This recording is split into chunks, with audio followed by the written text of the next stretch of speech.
somebody to hear, somebody to know, somebody to have, somebody to hold. It's easy to say, but it's never the same. I guess I kinda like the way you numbed all the pain. Now the day, please.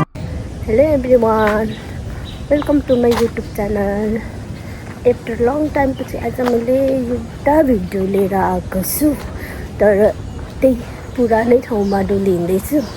त्यही ठाउँला यसरी free टाइममा कहिले कहिले चाहिँ एक्लै हुँदा पनि hiking चाहिँ आउनुपर्ने रहेछ। कस्तो फ्रेस हुन्छ क्या, आफूलाई हेल्थ राम्रो हुन्छ। म चाहिँ सधैँ पनि हाइकिङ गरिराख्ने गरेको भएर झ्याउ लाग्यो घरमा एक्लै बस्नु पनि, किनभने म अहिले घरमा एक्लै छु नि त।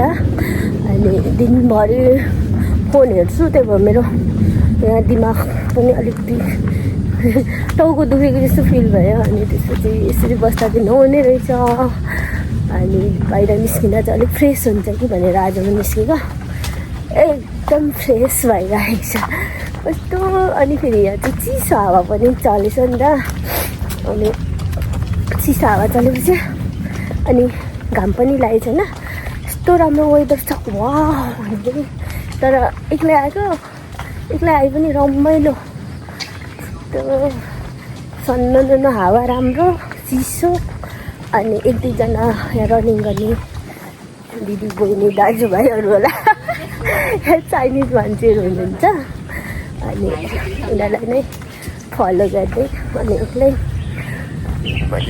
अल्छी लाग्दा भिडियो बनाउँदै, किनभने यहाँ नेट पनि चल्दैन। नेटै चले पनि कोसँग बोल्नु होइन, कसले बोलाउँदैन। एक्लै बरु हिँड्यो। अनि रमाइलो छ। जङ्गल चाहिँ, तर जङ्गल एकदम डेन्जर, डराम्रो कालो कालो जङ्गल छ यस्तो। अनि तर डराउनु चाहिँ भएन, अगाडि मान्छे छ नि त।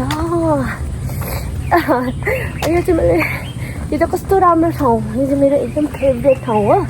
यहाँ चाहिँ म बादल लाग्दा आउँछु भन्छु, तर बादल चाहिँ उता लागेको छ। यो चाहिँ कस्तो बादलमा लागेको छैन, कस्तो राम्रो। यो चाहिँ मेरो एकदम फेभरेट, यो चाहिँ मलाई एकदम मनपर्छ। यो चाहिँ त्यो रुखको जरै नि बादल लाग्दा चाहिँ पक्का राम्रो देखिन्छ। यो छ नि, यति राम्रो देख्छ नि। तर कस्तो उता चाहिँ बादल लागेको थियो, यो त छैन, बादलै लागेको छैन। यस्तो राम्रो छ, यो कस्तो मनपर्छ। हावा चाहिँ एक्लै अब एक्लै भएपछि के गर्नु होइन, भिडियो बनाउने, डुल्ने, हिँड्ने, कस्तो राम्रो थियो। कस्तो चिसो, अब घरमा बस्दा त कति गर्मी हुन्थ्यो होला। अनि के होइन, घरमा एक्लै भएपछि कति धेरै दिमाग चल्छ। अनि फोन पनि कति हेर्नु वाक्कै दिक्क लाग्छ नि त।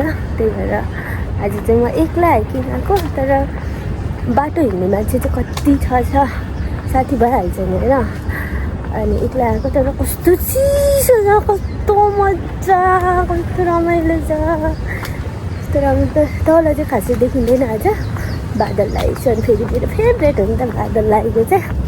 कस्तो रमाइलो भइरहेको छ एक्लै भए पनि, कस्तो फिलिङ्स नै अर्कै छ। एक्लै हिँड्दाखेरि चाहिँ कस्तो अर्कै फिल हुँदो रहेछ। अर्कै फिल भन्दा पनि कस्तो एक्लै हिँड्नुपर्ने रहेछ जस्तो लागिरहेछ आज मलाई। सधैँ अब साथीहरूसँग हिँड्ने बानी गरेपछि एक्लै चाहिँ मान्छे खासमा को पनि हिँड्दैन नि, तर मान्छे खासमा चाहिँ एक्लै हिँड्नुपर्ने रहेछ कि, एक्लै हिँड्नुपर्ने रहेछ। यत्रो बाटोमा एक्लै रिल्याक्स कस्तो रमाइलो हुन्छ क्या, रमाइलो भइरहेको छ, फिल नै अर्कै भइरहेको छ क्या। कस्तो राम्रो, फेरि शीतल होइन। अनि यस्तो राम्रो, अरूभन्दा पनि अहिले त गर्मी महिना हो नि त, तर हङकङमा चाहिँ त्यति धेरै गर्मी छैन, मलाई चाहिँ भएको छैन अहिलेसम्म।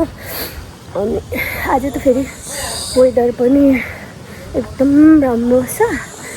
अनि यस्तो सबै बादल लागेको छ नि त। अनि यो चाहिँ कस्तो मनपर्छ क्या, यो चाहिँ मेरो एकदम फेभरेट हो। ओहो कस्तो राम्रो हो, यो चाहिँ मेरो एकदम फेभरेट है।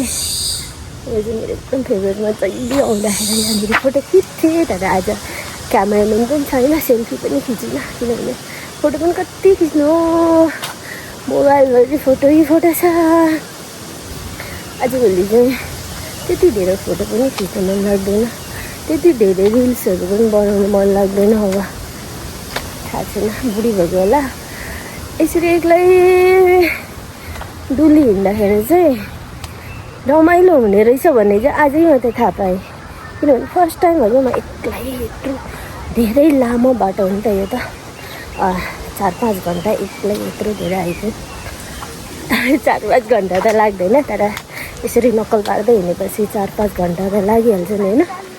यस्तो छ मालिङ्गो बाँस, कस्तो राम्रो छ। हामी नेपालीलाई त जङ्गल मात्रै मनपर्छ। आज चाहिँ म यो डाँडामा गइ हेर्नु पऱ्यो बाटो खोजेर। तर यो यहाँ कताबाट जान्छ म हेर्नु पऱ्यो क्या। यहाँ नगई भएन, यस्तो राम्रो छ, यस्तो मन पर्यो कि मलाई यो डाँडा। देखेपछि सक्यो कि, तर बाटो छ कि छैन।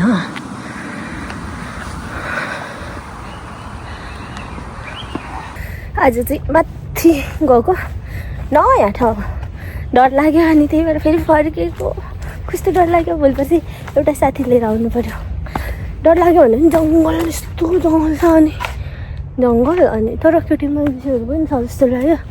फर्स्ट टाइम हो नि त मेरो, कस्तो डर लाग्यो कि। कस्तो यहाँ रहेछ यो, मैले अहिलेसम्म यो यहाँ छ भनेर थाहा थिएन। म आउन त यहाँ 10 चोटिभन्दा धेरै अब एभ्री डे जस्तै आइराखेको ठाउँ हो, तर यहाँ रहेछ क्या। त्यहीँ तल लेखेको रहेछ दिमाग छैन, दिमाग हुँदैन, दिमाग भातसँग मुसेर खान्छ भन्दा आज मैले भात पनि खाएको छैन। मलाई एउटै मात्रै डर छ, मलाई भोक लाग्छ कि आज। भोक बिहान कफी मात्र खाएर आएको, ब्ल्याक कफी, के को गिडा फल्यो। यस्तो ठाउँमा डुल्नुपर्छ हङकङमा चाहिँ।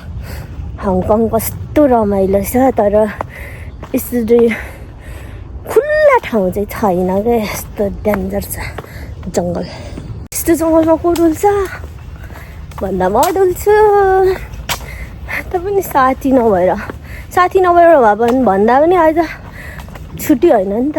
छुट्टी नहुँदाखेरि चाहिँ मान्छे हुन्न धेरै, पब्लिक होलिडे भए म पक्का पनि माथि टुप्पीमा पुग्थेँ। यस्तो जङ्गल छ नि त, अनि मलाई त फेरि डर लाग्छ क्या। म कस्तो डराउँछु नि त। अनि यस्तो जङ्गल छ अनि कसरी एक्लै हिँड्नु, त्यो पनि कस्तो डरलाग्दो मान्छेहरू छैन। अरूदेखि त डर लाग्दैन, मान्छेदेखि डर लाग्छ नि के भन्नु। यस्तो छ जङ्गल यो चाहिँ, तर सबै यो जङ्गल होइन, यो फुल जस्तो त खाले भोलिपर्छ राम्रो देखिन्छ, राम्रो छ। त्यो डाँडामा चाहिँ मलाई कति जान मन लाग्छ नि। नेक्स्ट टाइम पक्का आउँछु यो डाँडामा। जोडी यता अगाडि पनि जोडी, यता पछाडि पनि जोडी होइन, मेरो जोडी छैन, म चाहिँ एक्लै। तर एक्लै कति रमाइलो हुन्छ, एक्लै रमाइलो हुँदो रहेछ। अब रमाइलो त भन्नै पऱ्यो नि। यहाँ चाहिँ कति धेरै अमलाको बोट थियो अस्ति नै, अहिले त देख्दिनँ त।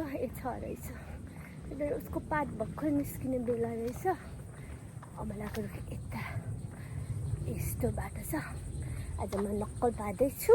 घर कतिखेर पुग्नु, घर पुग्नु भन्दा पनि मलाई भोक लाग्छ कि भन्ने टेन्सन छ, अरू केही छैन।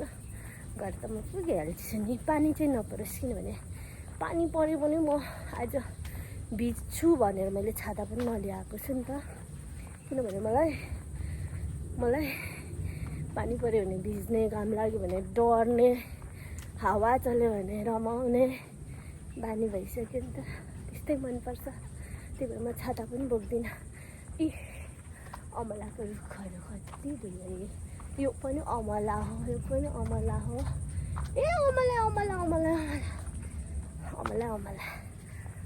अमला चाहिँ मेरो फेभरेट हो।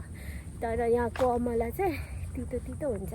नेपालमा हाम्रोतिर चाहिँ कस्तो मिठो हुन्छ नि त। यहाँ पनि किनेर खाएको त मिठो हुन्छ, कहाँदेखि ल्याउँछ।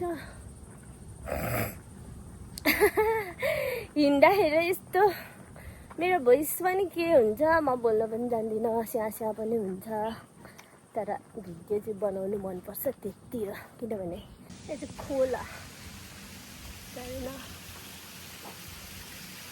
यो चाहिँ खोला भोलिपछि पानी पर्दा चाहिँ ठुलो पानी आउँछ अहिले चाहिँ यस्तो छ यहाँबाट चाहिँ सन्न यस्तो देखिन्छ पिक चाहिँ यस्तो छ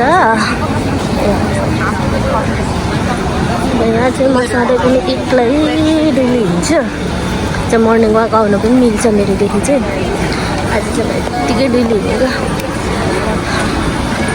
अब यो कस्तो राम्रो ठिक छ म चाहिँ एक राउन्ड अघि अलरेडी लगाइसकेँ राम्रो म चाहिँ यताबाट गएर यता निस्केको अब मेरो घर जाने बाटो चाहिँ यतादेखि जानुपर्छ ओह्रालै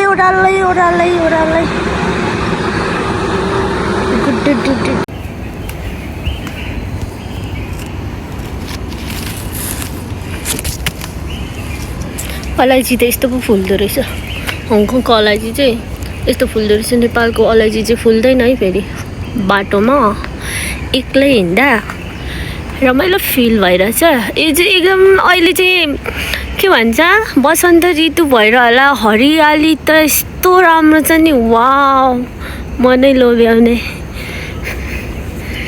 एक्लै भए पनि कस्तो फ्रेस फिल भयो साथी नि छैन कस्तो डेन्जर चराहरू डुङ डुङ गर्दै कराउँदैछ यत्रो बाटोमा एउटा पनि मान्छे छैन हो अनि डर लाग्दैन त यहीँ तल सहर छ तर के को डर होइन